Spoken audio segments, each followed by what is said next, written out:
saying? That, even though brothers was flying their colors, that we still had a unit within our unit. You know what I'm saying? Absolutely. Drop the knife. You're watching what could very likely have ended as a deadly confrontation between a man wielding a knife and police. But these officers, trained only to use deadly force as a last resort, followed the man for 5 blocks. Coming back, you know what I'm saying? Come back with positivity, man. You feel me? Keep your vibe right, man. When you come back with positivity, your vibe won't be right, man, and the people gonna F with you. You feel me? We're back with breaking news. This is a new video from Camden where a man was just shot. You can see police there have set up a crime scene at the Crestbury Apartments. This is on South 8th Street. I'm saying that, even though brothers was flying their colors, that we still had a unit within our unit. You know what I'm saying? Absolutely.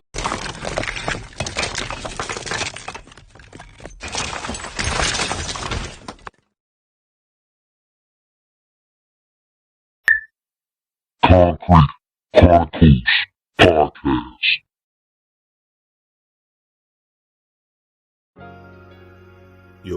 Yo, Big John, Concrete Chronicles Podcast, man. Here we go with part 2 of how you can get some state assistance once you get released from your from prison, right? So I was explaining to y'all in part 1 about the SSI.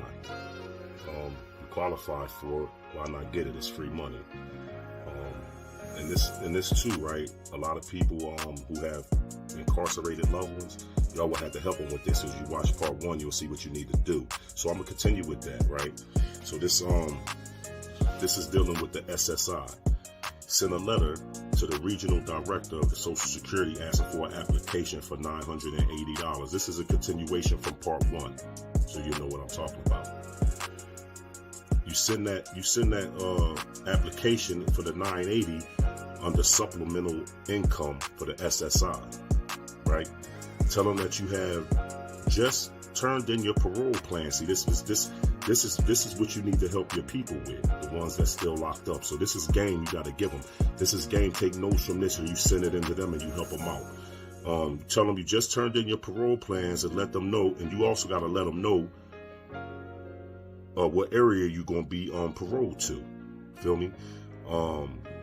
Have the application sent to an outside address, right? You as the people viewers, and maybe some of the brothers, man, y'all might be listening the way that y'all listening to me.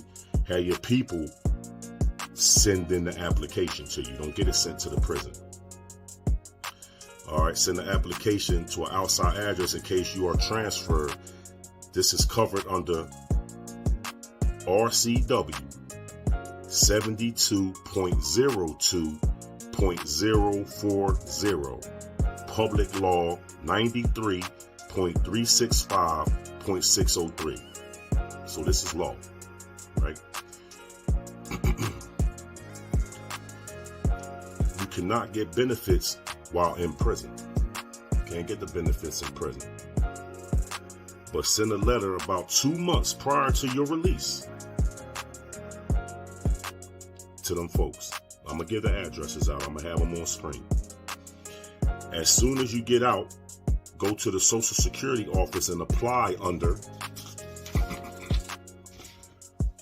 This is important, man. Have these numbers right and exact. You're going to apply under RCW 74.29.105. As an ex-offender, you are classified as a disadvantaged minority and eligible for benefits. I explained that to y'all in part 1, how it was. You may also want to contact HUD for low-cost housing. For info on this, write to the Department of Health and Human Services, Social Security Administration, P.O. Box 19001, Olympia, Olympia, Washington, WA 98507. That's the address. 2. Another thing you can get as an ex-offender is a voucher for food, housing, and clothing. When you get out, go down to the Department of Social and Health Services in your area and apply for 180 in immediate food stamps. Don't be ashamed to get that card, man. It's rough out here, straight up. And relieve your family of the tension of you eating up everything in their house and home, coming home all Bama big from doing that time too, you heard? Anyway, back at it. 3, you can also get money to help help you apply to your trade. Go down to the Department of Vocational Rehabilitation and tell them about your trade. Go to different stores and price the clothing and equipment that you will need to start your dream business. You could get a check from them for $1,500. This is under RCW 72.02.100, which also covers an extra $100 gate money when you are released. 4, apply for disability with your local Social Security office.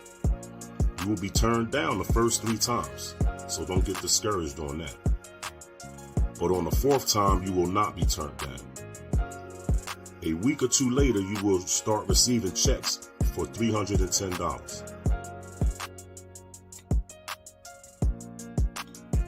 For every month that you was incarcerated, and 3 months before and after that time, not to exceed $4,800 per year. 5, the Small Business Administration will loan you up to $24,000 to start up any business you want. They will also loan you $500 towards a work vehicle. The federal government guarantees your loan, bonding you up to $10,000. As an ex-offender, you are a minority and are eligible for any and all benefits due to anyone in this category. 6, targeted job tax credits will give your employer a $3,000 tax write-off the first year you work for him or her, and $1,500 the second year. If your employer is training you in a skill, the federal government will pay half of your wages for the first year in addition to the tax cut. A few other sources for small businesses: loans and grants, Grant Administration Division, Minority Business Development. Wait, let me give you that address again. Loans and grants, Grant Administration Division, Minority Business Development, Washington, D.C., 20230. Excuse me. These people give grants up to $10,000 under the heading Minority Business Development, Management and Technical Assistance. Their objective is to provide free financial help in starting or operating your own business. You can also get loans from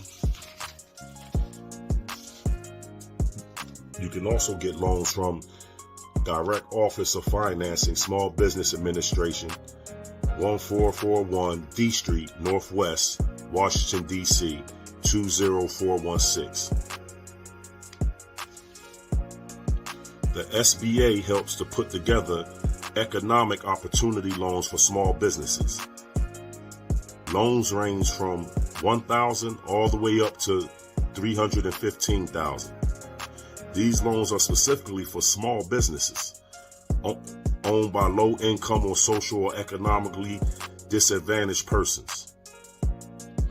If you run into problems, go to your local library and copy the section of the law pertaining to the money that you are after. Then go back and show it to the person to whom you spoke to. This is required by 39 USC 3885. God willing, this information was good. Some news you can use, pass it on to your folks that's incarcerated. You feel me?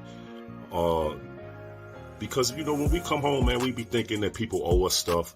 And then it's a hardship on your family. Times is already rough out here. So you as an individual who might have a family member who's incarcerated should want to help them do this, man. So take some notes down, man, and pass this information along to your peoples that's incarcerated.